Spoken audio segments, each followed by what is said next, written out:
Welcome to the first of what we hope will be many match previews this season to follow Maidstone United throughout the 24-25 Vanarama National League South season. Helping me and abetting me, as always, is my hot take and Stones Live husband, I guess, Nigel Seeger. Hello to you, sir. Hello there, Sean. St Albans away. We'll be there, of course. We will indeed. It's going to be a very, very difficult opener for the Stones this season. Of course, they did the double over us in the league last season. St Albans got the better of us, knew how to get through us. We'll probably go through a few of their players. There'll be some familiar names from last season. They have retained quite a few players from last season. Had a decent pre-season as well. They won their equivalent of the Kent Senior Cup weekend just gone as well, where they beat Potters Bar in the Hertfordshire Charity Cup. It's a bit of a weird time to finish from the previous season, but we've had COVID in the last few years, frankly, so season's finishing in the next season isn't anything new, to be fair. They've only made 7 new signings at time of recording compared to the 11 that Maidstone have made. They've retained more of their squad percentage-wise than most sides have in National League South this season. A few names to mention that we've come across either at other clubs in South or against St Albans. Josh Castiglione signed from Chelmsford, he's an all-round midfielder.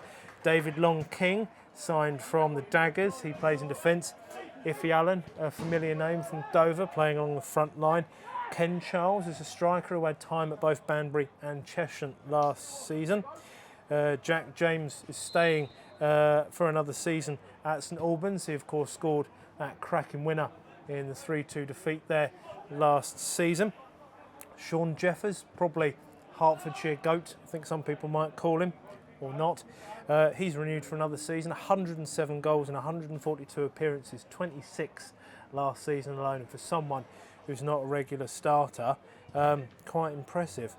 There's a few names to be getting on with initially there, Nigel. I mean, Jeffers is the one that stands out, keeping him. He's always one that a lot of sides, bottom half of National League, top half of South, are thinking about doing something with, because his name is on the team sheet. The ball invariably ends up in the net from him. Yeah, exactly that. We said before about your Tonto moment with Joel Pell, but he was the flip side of that. So it wasn't for his goal against Dorking, late in that game, in that season, then, the Joel Pell moment wouldn't have happened at that time like it did. So, it's going to be interesting to see how he gets on there, because Noble, their manager, went off to Wealdstone last year. But I don't think he was playing him a lot at the time. I think Noble went sort of just after the Stones last year. Well, I know it was close to when he played us, because a lot of the fans were saying that, when we went down there, that he had a falling out, or Noble didn't really want to play him much. And I think that goal he scored against us in that 5-2, was it, that game we played? 3-2, was it? Yeah, was it? That was his first game that he scored that season. Obviously, he went on a bit of a run and scored the goals like he does. We know he's a very much a National League South bagsman, isn't he? But yeah, it's going to be interesting to see how they do start off. He's come back as the manager, and it's like the second coming really of the Messiah, isn't it? Do you know what I mean? He's not a wise man, but a noble man, I suppose. Yeah.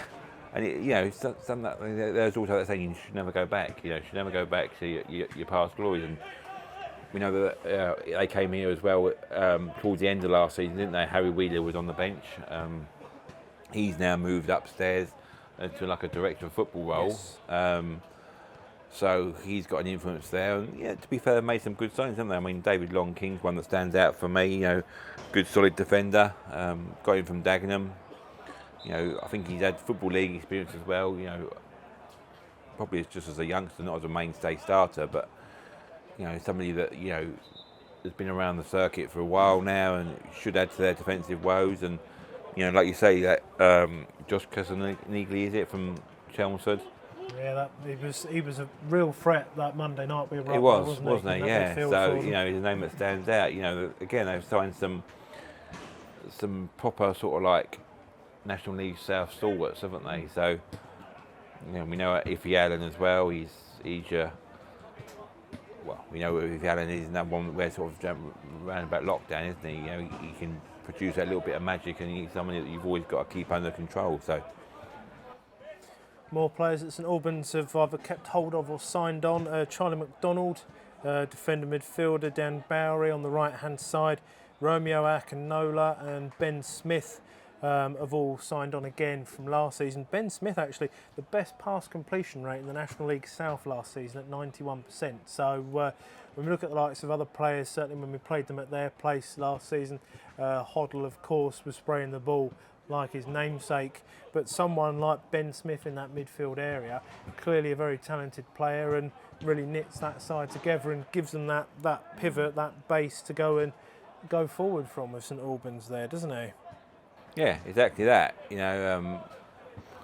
going to be a test. We've said it many a time. St Albans are always in that top 10. Always pushing for the playoffs. I think they did just dip out last year, didn't they? But they came here towards the end of the season and got that win, that 2-1 defeat. George Fowler got sent off that game, didn't he?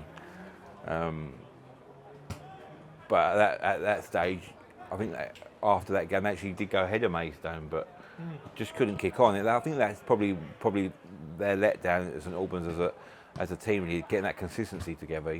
It's all right playing well against the big sides and getting these 3 points, but you've got to go to the likes of Taunton and obviously as it was last year, and Truro on a Tuesday night and pick up those points, haven't you? And when you're not playing so well and just get that little bit of consistency to really push on and cement yourself in that playoff place. So they've looked at a few areas of concern and got players in. Like you say, not as many as Maidstone, but they're certainly going to be a threat. Certainly a few of the other players they've brought in. Lewis Micchio, fullback, with promotions in the last 2 seasons from South of Braintree last season, Oxford City the season before. Gio Rasulo they've kept hold of as well, a real linchpin in that midfield. That fantastic lob goal last season that gave them the lead here in that particular match. Alfie Payne, I know, is someone we discussed off camera before we hit record. He's another one who signed from Braintree, a midfielder. He was the longest serving player at Braintree as well. He played all 49 league and playoff games last season. So if you want someone to be really integral to a playoff push, a man to play in every game, is someone as significant as him.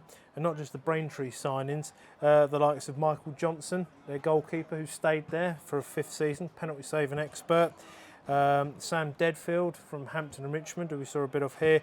Joe Partington stays as their captain, and Zane Banton as well, with a strike rate of about 1 in 4 and one of their longest serving ever players. So they really have got the crux of a good squad there again this season, with somehow not too many changes from last season. Yeah, exactly that. That's what we just said, isn't it?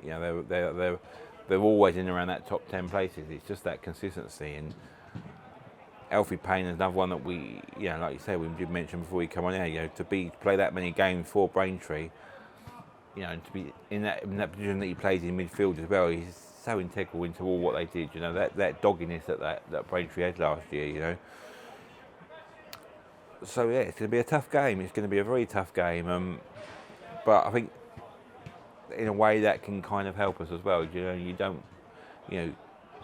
I know George and Craig say it, take one game at a time, and all managers say that, but it's a good first game to have, I think, away from home as well. Normally, first game of the season, we are at home. I think it's only the 2nd or 3rd time we've been away in the last 10 years, isn't it? So I'm sure I'll have that written down before Saturday. But it's going to be a good test for sure, and one I'm really looking forward to, actually, and should really see where we are. Gives us an early barometer of where we are and what kind of season we're going to have. Well, already mentioned David Noble returning from Maidstone. Harry Wheeler, of course, moving upstairs into the Director of Football role at St Albans. Mention it at the top of this as well. St Albans did the double over us last season.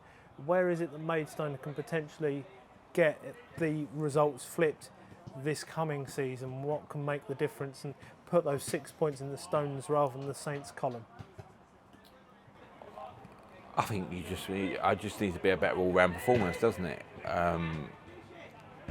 We mentioned in our preview show, it's a much changed side this year. We know that what we was lacking last year.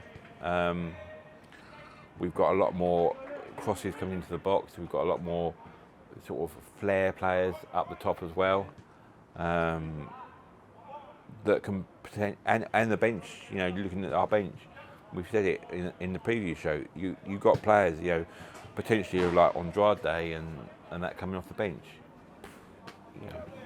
That could just be a game changer, couldn't it? So I think if we can keep Jeffers quiet, win that midfield battle, hopefully the defence should be good enough to cope with anything that they bring. And say win that midfield battle and take our chances. If you can get an early goal to settle everyone down, the fan base and the team as well, hopefully we can build on that and get a positive result. But I think you're looking at a draw. I think most of the fans would say now, if you took a draw opening day of the season, you'd be happy with that, wouldn't you? It gives you something to build on. You can go forward to next week at home to Truro.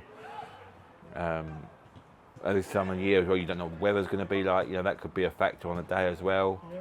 But again, you would hope that because of our training model, how we train, like the 3 mornings a week, we've again, that's something that we've improved on a lot this year. A lot more around the fitness, and that's something that George said in the fans forum.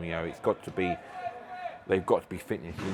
He doesn't want to be carrying anybody. You don't want to have the Chiefs last year where they're continuously injured. They've got to be up to speed, and they've got to manage their minutes and do the work that he puts in behind the scenes. I think they've all come back in pre-season. They've looked sharp. They've looked really ready to go, and they've all got their own individual fitness programs. They're all working away from the Gallagher. It's not just about on training days and match days. They're all tuned into the program. So hopefully we start seeing a bit more fruits of that labour sort of thing, and we can, it's like they've always said, it's marginal gains, isn't it? Turning those defeats last year into maybe draws, or those draws into wins, and that consistency. So to the Stones, to the best of our knowledge, Corn has been rested in the last couple of friendlies. We assume he'll be available to play as part of the fully fit squad on Saturday. No automatic starters, George has already said in the written press.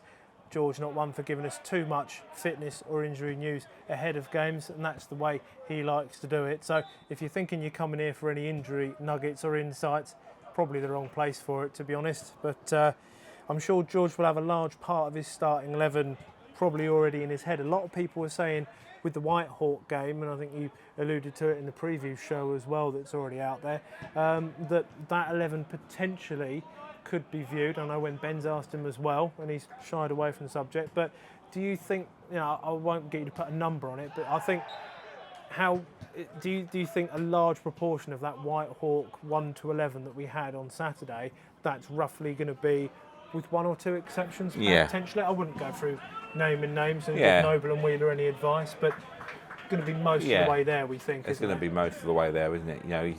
He's tried different formations, and like we've said this year as well, our bench looks strong. So if he does feel that it's not working and he does need to make changes either through like a player picking up an early yellow card or getting like a little niggle, because you do pick those up at the beginning of pre-season. Until the team and the squad get up to fitness, I think we're as a whole squad we're looking to cover all bases. I think you're probably going to see that starting lineup as that we had against Whitehall. I'd say sort of like probably 80-90% of that is going to be the starting lineup, and it does look strong. So fingers crossed. Well, thank you for that, Nigel, and thank you for being with us for this match preview of game 1 of 46 of at least 46, what will be a long and winding road of a season for the Stones. We will be at St Albans on Saturday. We hope to see you or have you listening to us either way from Saturday's game. From Nigel and myself, we look forward to bringing that game to you on Saturday. And as always, come on, you Stones.